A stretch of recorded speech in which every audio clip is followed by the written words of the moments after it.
ലിപിച്ചേട്ടാ, visa regulations meet ചെയ്തില്ലെങ്കിൽ പിന്നീട് വിസയ്ക്ക് വെക്കുമ്പോൾ റിജക്ഷൻസിന് കാരണമാവുമല്ലേ? എൻ്റെ ഒരു ഫ്രണ്ട് അവളുടെ പാരൻസിനെ 90 ഡേയ്സ് ടൂറിസ്റ്റ് വിസയ്ക്ക് കൊണ്ടുവന്നിട്ടുണ്ടായിരുന്നു. ഏകദേശം 88 ഡേയ്സ് കഴിയുമ്പോൾ തിരിച്ചു പോയി. പിന്നെ വീണ്ടും ഒരു 1.5 വർഷത്തിന് ശേഷം വിസയ്ക്ക് വെച്ചപ്പോഴത്തേക്കും വിസ റിജക്ഷനായി. റീസൺ പറയുന്നത് പ്രീവിയസ് വിസ റെഗുലേഷൻസ് മീറ്റ് ചെയ്തിട്ടില്ല എന്നുള്ളതാണ്. അതെന്താ അങ്ങനെ? കാരണം മോസ്റ്റ് ആൾക്കാർക്കും അറിയാത്ത ഒരു കാര്യമുണ്ട്.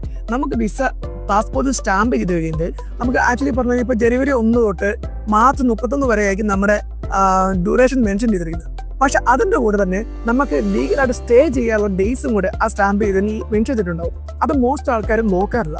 ആ ഡേയ്സിന് മേലും നമുക്ക് സ്റ്റേ ചെയ്യാൻ പാടില്ല.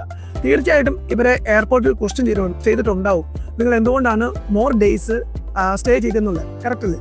എനിക്ക് തോന്നുന്നു അങ്ങനെ ചോദിച്ചിട്ടുണ്ടായിരുന്നു, പക്ഷേ അവർക്കത് മനസ്സിലായിട്ടായില്ലോ എന്ന് തോന്നുന്നു. ഇനിയിപ്പോൾ റിജക്ഷൻ വന്നല്ലോ, ഇനി റീ അപ്പീൽ ചെയ്യുന്നിടത്ത് എന്തൊക്കെ ക്ലാരിഫിക്കേഷൻസ് ആണ് എംബസിക്ക് കൊടുക്കാൻ പറ്റുന്നത്? അപ്പീൽ ചെയ്യുന്ന സമയത്ത് നിങ്ങളുടെ കവർ ലെറ്ററിൽ അതിനുള്ള എക്സ്പ്ലനേഷൻ കൊടുത്താൽ മതി.